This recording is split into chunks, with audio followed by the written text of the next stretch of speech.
Como todos sabem, o pastor Valfrido está de férias e os diáconos estarão se revezando aqui na ministração da palavra, tá bom? Então, o pastor Valfrido hoje ele está na igreja lá onde o irmão William congrega, então ele foi cultuar lá junto com o irmão William. E ele deixou a gente incumbido dessa tarefa. Como todos sabem também, o irmão Valdilson está de viagem, o irmão Helder teve um imprevisto, em última hora não pôde vir, mas está tudo bem na casa dele, mas ele precisou ficar por lá, tá joia? Nosso tema de hoje, nós vamos falar um pouco como levar a nossa vida. Muitas vezes estamos numa roda viva, onde nós acordamos, almoçamos, voltamos para a casa do trabalho, dormimos e no outro dia essa mesma rotina. Uma rotina enfadonha. Mas nós sabemos pela palavra de Deus que há tempo para tudo. Eclesiastes 3, os irmãos podem ficar sentados, mas com bastante reverência, eu vou fazer a leitura, os irmãos acompanhem, por favor. Eclesiastes capítulo 3.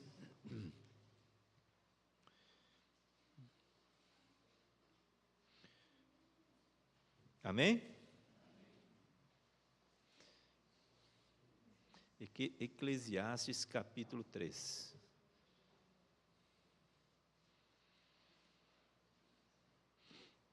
O texto da palavra de Deus diz assim: tudo tem seu tempo determinado e há tempo para todo o propósito debaixo do céu. Há tempo de nascer e tempo de morrer, tempo de plantar e tempo de arrancar o que se plantou, tempo de matar e tempo de curar, tempo de derrubar e tempo de edificar, tempo de chorar, tempo de rir, tempo de prantear e tempo de dançar, tempo de espalhar pedras e tempo de ajuntar pedras, tempo de abraçar e tempo de afastar-se de abraçar, tempo de buscar e tempo de perder, tempo de guardar e tempo de deitar fora, tempo de rasgar e tempo de coser, tempo de estar calado e tempo de falar, tempo de amar, tempo de odiar, tempo de guerra e tempo de paz. Que proveito tem o trabalhador naquilo em que trabalha? Tenho visto o trabalho que Deus deu aos filhos dos homens para com ele os afligir. Tudo fez formoso em seu tempo. Também pôs a eternidade no coração dos homens. Contudo, não podem descobrir a obra que Deus fez desde o princípio até o fim. Sei que não há coisa melhor para eles do que se alegrarem e fazerem o bem na sua vida. E também que todo homem coma e beba, e goze do bem do seu trabalho. E isto é dom de Deus. Sei que tudo o que Deus faz durará eternamente, nada se lhe deve acrescentar e nada se lhe deve tirar. Isso faz Deus para que haja temor diante dele. O que é, já foi. O que há de ser, também já foi. E Deus pede conta do que passou. Vi mais debaixo do sol. No lugar do juízo, impiedade. No lugar de justiça, impiedade ainda. Eu disse no meu coração: Deus julgará o justo e o ímpio, pois há um tempo para todo o intento e para toda a obra. Disse eu no meu coração: isso é por causa dos filhos dos homens, para que Deus possa prová-los, e eles possam ver que são em si mesmo como animais. Porque o que acontece aos filhos dos homens, isso mesmo também acontece aos animais. A mesma coisa lhes acontece, como morre um, assim morre o outro. Todos têm o mesmo fôlego, e nenhuma vantagem têm os filhos dos homens sobre os animais. Tudo é vaidade. Todos vão para o mesmo lugar, todos são pó, e todos ao pó tornarão.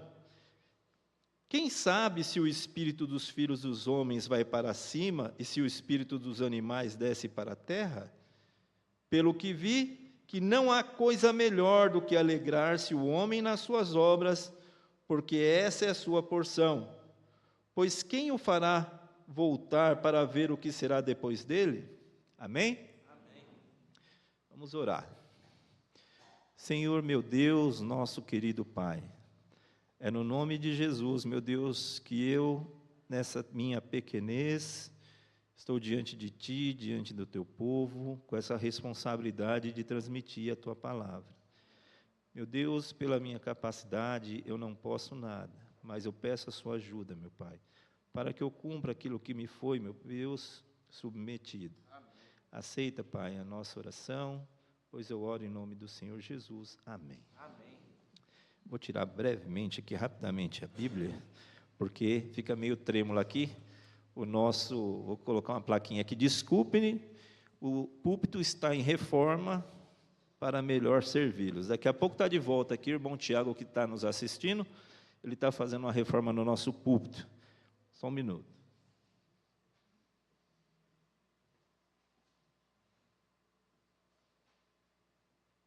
O livro de Eclesiastes é um esforço contínuo de mostrar o sentido da vida. A gente vê Salomão agoniado nas palavras que ele escreve aqui. Por um lado, ele vê a vida com sentido, e por outro lado, parece que a vida não tem sentido nenhum. Começa os primeiros 8 versículos do capítulo 3, mostrando que há algo bom e bonito em nós, como seres humanos. Nós somos especiais. Aliás, Deus fala que nós somos a imagem e semelhança dele. E o que nos faz diferente de um animal é que eu sei plantar e eu sei arrancar o que eu plantei. Sei falar e sei calar. E isso nos faz diferente dos animais. É ou não é? Mas veja que é o mesmo autor que começa dizendo que somos diferentes, quando chega no versículo 19 que nós acabamos de ler, ele diz que nós e os animais somos a mesma coisa. A mesma pessoa que diz, somos diferentes, agora ele está falando que nós somos iguais aos animais. Por um lado, ele diz que há beleza na vida, plantar, colher o que se plantou, existe riso, existe paz, existe guerra, existe ódio, e a vida segue interessante, irmãos. Aí ele olha para cá e diz assim, nós vamos morrer igual aos bichos. O mesmo autor, mas por quê? Porque o autor de Eclesiastes está dizendo o seguinte, se nós não soubermos andar e atravessar a vida, nós podemos correr o risco de perder aquilo que nos diferencia dos animais, dos bichos. É possível que uma pessoa, ele perca a sua vida, e lá no sepultamento dele, as pessoas olham para ele, olha, nasceu, viveu, cresceu, morreu, não construiu nada, e acabou, e virou pó, como um bicho. É possível que isso aconteça com cada um de nós, e nós devemos ter bastante cuidado. Se nós não tomarmos cuidado, não saberemos atravessar a vida e andar pela vida como um animal. Você nasce, você cresce, você se reproduz e você morre. Isso não é a vida que Deus quer que cada um de nós tenhamos. Nascer, crescer, reproduzir e morrer, até um ser microscópico, que é uma ameba, ele faz. Até o ser microscópico, uma ameba, que não faz mal para ninguém, mas ela está ali só para existir. Só tem uma espécie de ameba que faz mal, que está no nosso intestino. Mas as amebas não fazem mal para ninguém. Elas só simplesmente existem por existir. E se não tivermos cuidado, isso pode acontecer conosco. Sabe por quê? O autor do livro coloca 4 categorias, ou seja, 4 prateleiras que a vida tem. 4 prateleiras na vida, onde podemos buscar recursos para que a nossa vida seja bonita e não seja como uma ameba. E quais são essas prateleiras? A primeira, a das estações da vida, a das fases da vida, do nascer e do morrer, do plantar, do colher, derribar e do edificar, do guardar e deitar fora. São essas as etapas da vida. E como fases da vida, ele coloca nascer e morrer. Em outras palavras, ele está dizendo o seguinte: você precisa aprender a viver a estação. Por exemplo, se a pessoa ela não souber viver a adolescência, ela vai se tornar um adulto problemático. Se uma criança não souber curtir a sua infância, ela vai virar um adolescente problemático. E quem não sabe enfrentar a vida adulta bem vivida, vai ter problema na terceira idade. E quando entrar na terceira idade, se não souber viver direito, ele morre como um bicho, como um animal. Porque a vida tem estações e precisamos aprender a viver essas estações. Quais são?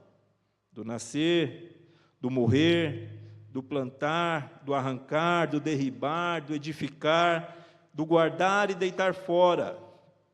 Mas nós temos a segunda prateleira, que são a das emoções, a prateleira das emoções. O escritor coloca as emoções aí: matar e curar, chorar e rir, são emoções. Prantear, saltar de alegria, calar e falar, são atitudes que tomamos baseados nas emoções. Tem tempos na nossa vida em que não saber olhar esses tempos e vivê-los, teremos dificuldades. O do rir, tem gente que não consegue rir. Tem gente que acha que rir é perca de tempo. Tem gente que acha que chorar, homem não chora. Para que chorar? Homem não chora. Gente que não consegue rir é um mal-humorado eterno. Não acha graça em nada. E tem gente que não consegue chorar. Irmãos, o choro é parte da vida. Se alguém querido seu morrer, você tem que chorar e chorar muito na presença de Deus.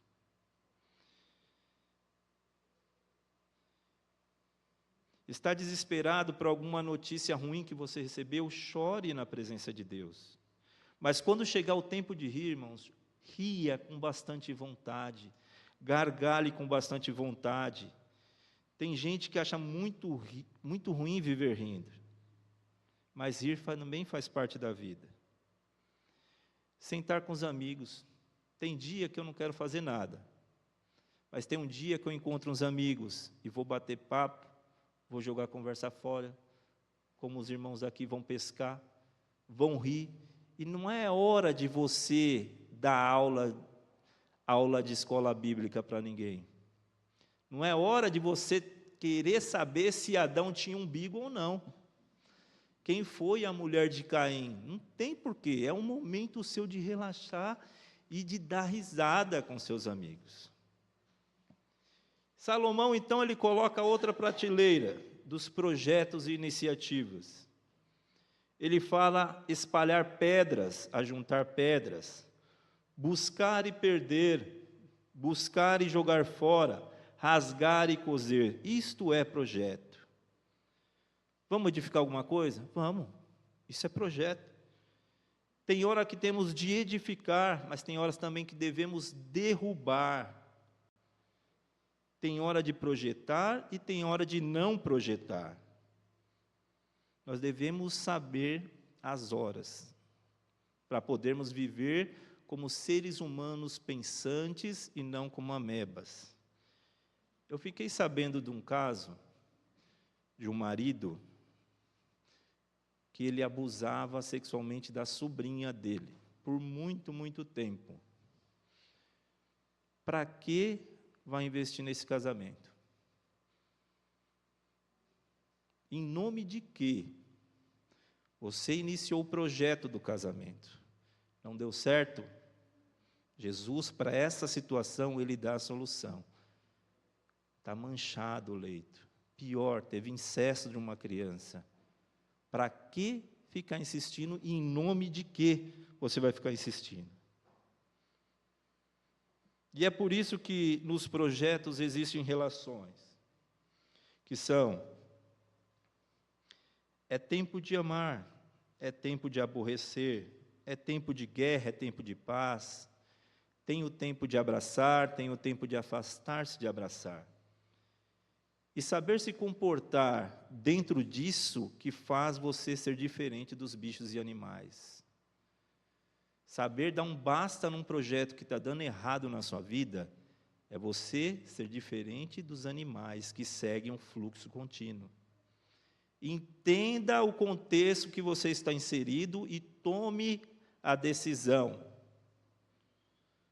Porque se não soubermos, dentro dessas prateleiras da vida, nos comportarmos com ética, com grandeza, com honra, quando a vida findar, você vai terminar como um bicho, que sucede aos filhos dos homens, aos animais, igualzinho. Então, como ele diz que a vida tem essas prateleiras, o autor de Eclesiastes vai nos ensinar como fazer para que a nossa vida não passe em branco. Como fazer para que, quando nossa vida chegar ao fim, não seja a mesma vida de uma ameba. Agora, como que eu faço para que a minha vida, desde o nascimento, seja melhor do que de uma ameba? Em primeiro lugar, o autor deixa claro que a vida nossa, ela não é uniforme, ela é muito complexa, ela não segue estabilidade. A nossa vida é instável. A nossa vida é instável. E eu não preciso ser profeta, irmãos. Diante do que nós lemos no texto, eu não preciso ser profeta aqui, falar para me sentir o espiritualzão, e falar: olha, eu estou sentindo de Deus que há uma pessoa aqui passando por uma guerra na sua vida. Estatisticamente é possível que alguém aqui está passando guerra. E o contrário também. Eu posso chegar aqui e falar: olha, eu senti de Deus que tem alguém aqui com celebração na sua casa, está alegre, está feliz, porque coisas boas aconteceram. Porque a vida é assim, pessoas estão tristes, pessoas estão alegres. Eu não preciso ouvir nada de Deus para saber isso, e o texto nos revelou isso.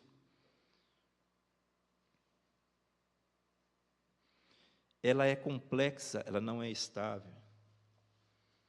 E sabendo que tem gente aqui passando por um momento ruim em sua vida, sabemos que há motivações de muitos que podem fazer essas pessoas pensarem erroneamente em vir à igreja, com a intenção errada, a intenção do coração. Ou seja, eu estou passando por uma dificuldade. É comum para todo mundo dificuldade. Mas eu vou vir no culto de oração, amém ou não? Vou apresentar diante de Deus. Mas eu pôr no meu coração que eu vim na igreja, e o irmão Nelson vai fazer uma oração forte, e esse meu problema vai desaparecer, isso é mentira. A mesma coisa, minha vida está super bem. Eu vou para a igreja, vou pedir para o pastor Valfrido orar para que essa calmaria permaneça o resto da minha vida. Não vai permanecer. A vida é assim. Tem altos e baixos. Isso é mentira. E tem muito pastor e muita igreja que está pregando por aí: venha para cá e você deixará de sofrer. Venha para cá que o tempo de arrastar pedras acabou. Sua vida vai ser transformada, não vai ter mais problema nenhum. A vida é assim, irmãos. Dificuldades, alegrias, cheia de ambiguidades. Hoje você está feliz, amanhã você pode estar chorando. Ninguém sabe o que vai acontecer amanhã. E é assim a vida toda. E se a vida fosse essa coisa tranquila, essa coisa macia, esse céu de brigadeiro, essa vida plena, suave, aveludada, daqui para frente, a nossa vida seria horrível, irmãos. Porque o que faz a vida ser bonita é a gente se perguntar, e amanhã, o que vai ser? Irmãos, se você me perguntar o que vai ser de amanhã da nossa vida, falar, irmãos, eu não tenho a menor ideia. Irmão Wanderson, e agora? Um monte de país está guerreando com Israel. O que vai ser da nossa vida? Irmãos, eu não tenho a menor ideia. Irmãos, contraí uma doença, assim, o que vai acontecer? Deus vai me livrar? Irmão, eu não tenho a menor ideia. Perdi meu emprego, acabou meu casamento, morreu um ente querido, o que vai ser de mim? Irmãos, eu não tenho a menor ideia. Única coisa que eu vou responder com certeza aqui, é que todas essas situações, nós temos a certeza que Deus estará segurando a nossa mão. Então, independente do que aconteça amanhã com você, diante dessa instabilidade que a vida é, você tem que ter certeza que Deus vai estar segurando a sua mão, amém? Amém. E se a vida não fosse tão complexa, ambígua, seria muito enfadonha. Eu assisti um filme, Truman, o Show da Vida, eu acho que alguns irmãos aqui assistiram. É aquela monotonia. Ele acorda, toma um café, vai trabalhar, volta, encontra a esposa, toma banho, janta, almoça, dorme, levanta. Todas as pessoas são as mesmas. Oi, Truman, oi, fulano, oi, ciclano. Seria muito desgastante, muito enfadonha. É uma coisa muito horrorosa.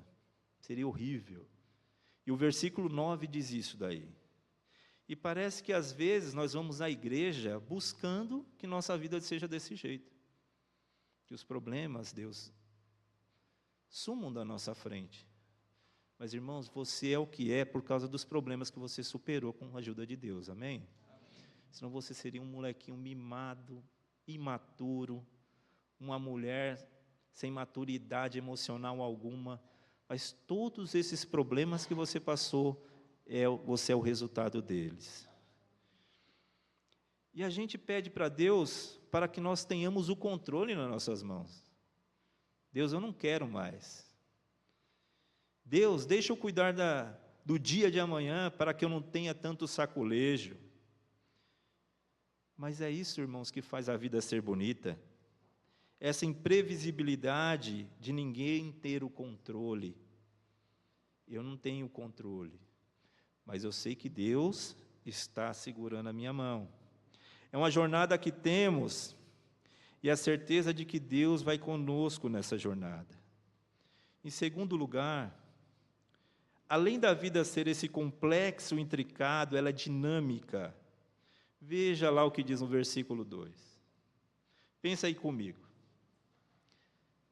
O texto fala, há tempo de nascer, tempo de morrer.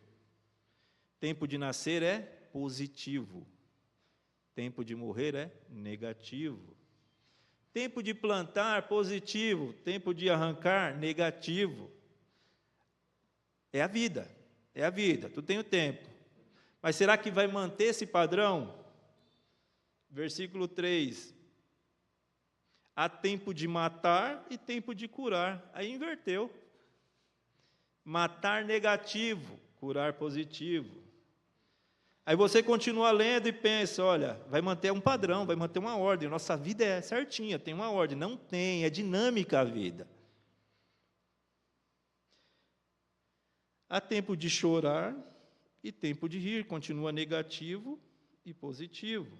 Há tempo de espalhar pedras e de juntar pedras, continua negativo e positivo. Depois, tempo de abraçar e tempo de afastar de abraçar. Aí já muda de novo, olha, abraçar é positivo, afastar de abraçar é negativo. Não tem uma ordem lógica na nossa vida. A nossa vida é esse complexo, é muito complexo.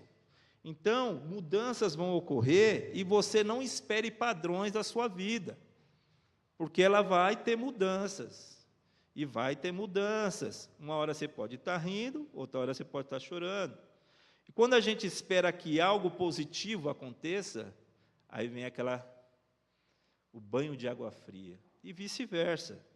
Às vezes estamos esperando que algo ruim aconteça, e algo bom acontece na nossa vida. E é assim a vida. E é a nossa capacidade, irmãos, de olhar para essas coisas da vida que vêm acontecendo e sabermos nos comportar diante delas. É o que faz a nossa vida ser bonita. Não é ficar se lamuriando, chorando, aconteceu. E aí? O que você vai fazer diante do que está acontecendo? Dentro desse contexto de amar, de odiar, derrubar, levantar, paz, guerra, tomarmos decisões bonitas, belas, nobres, que façam o nome do Senhor ser reconhecido e glorificado. É esse o papel nosso, não viver como uma ameba. Não levantar, comer, jantar, dormir, tomar banho e voltar no outro dia a mesma coisa. Não é isso que Deus espera de cada um de nós. Não é ser simplesmente um super profissional. Eu sou um super profissional, um super engenheiro, mas eu ser uma pessoa intragável, não adianta nada. Eu posso ser o melhor engenheiro, mas se eu ser uma pessoa intragável, Jesus foi intragável, irmãos? Você é cristão ou não é? Por que você seria intragável também? Você é um mini Cristo. Então você não pode ser essa pessoa intragável, difícil de se relacionar. Ninguém se relaciona com ele e ainda fala que é crente.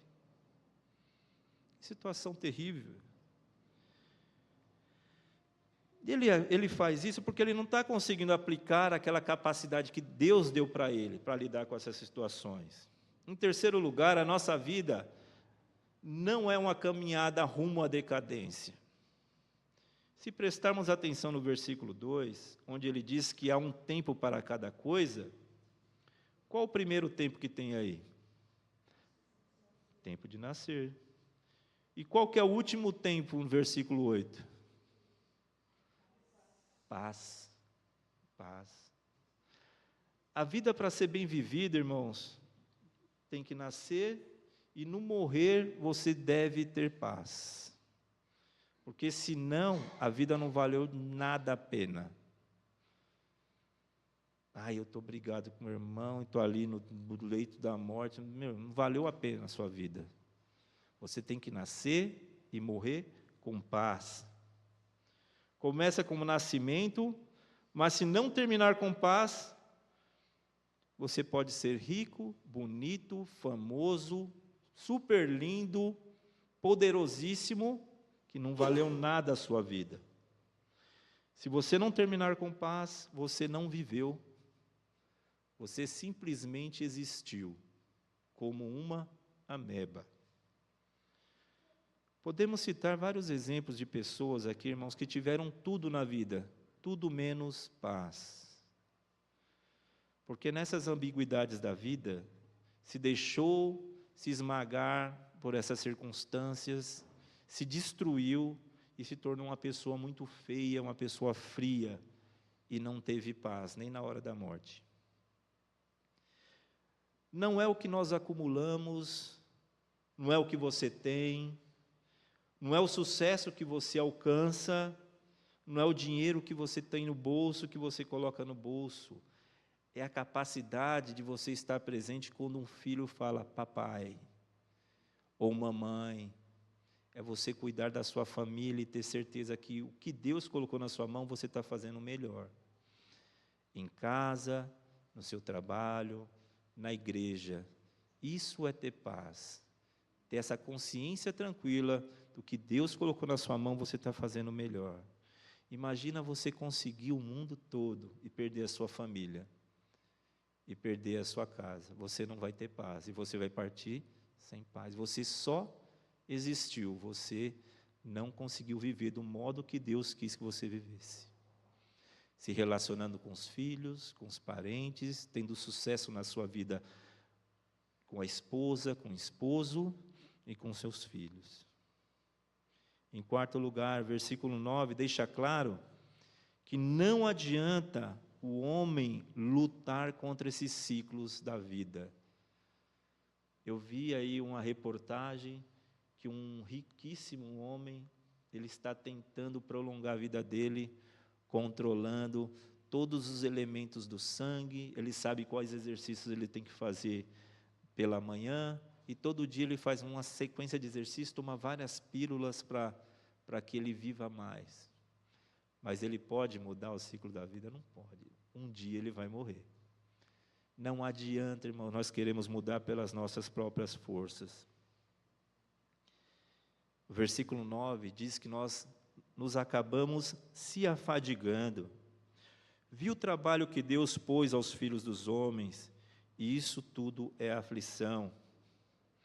Ele sabe que os ciclos não podem ser evitados, e ele está cansado da vida.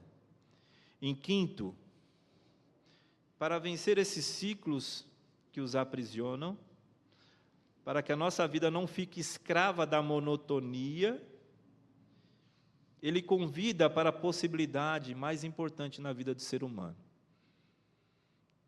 Convide Deus para a sua vida. Sua vida não será monótona. Convide Deus na sua vida. Versículos 10 e 11. Tudo fez Deus formoso no devido tempo, pôs a eternidade do homem no coração do homem. E isso diz que podemos ter uma vida com sentido, se nós colocarmos Deus nela.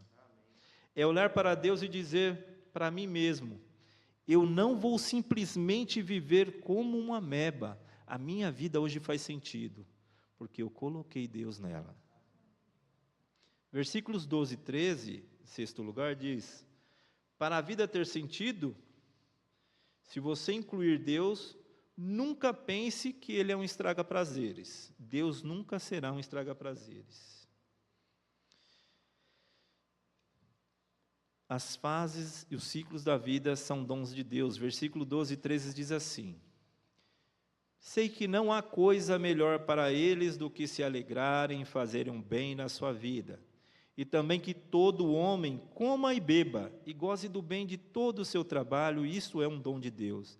É dom de Deus, irmãos, é presente de Deus comer, não simplesmente mastigar, engolir. Tem gente que só coloca na boca e engole, sabe, aprecia aquilo ali.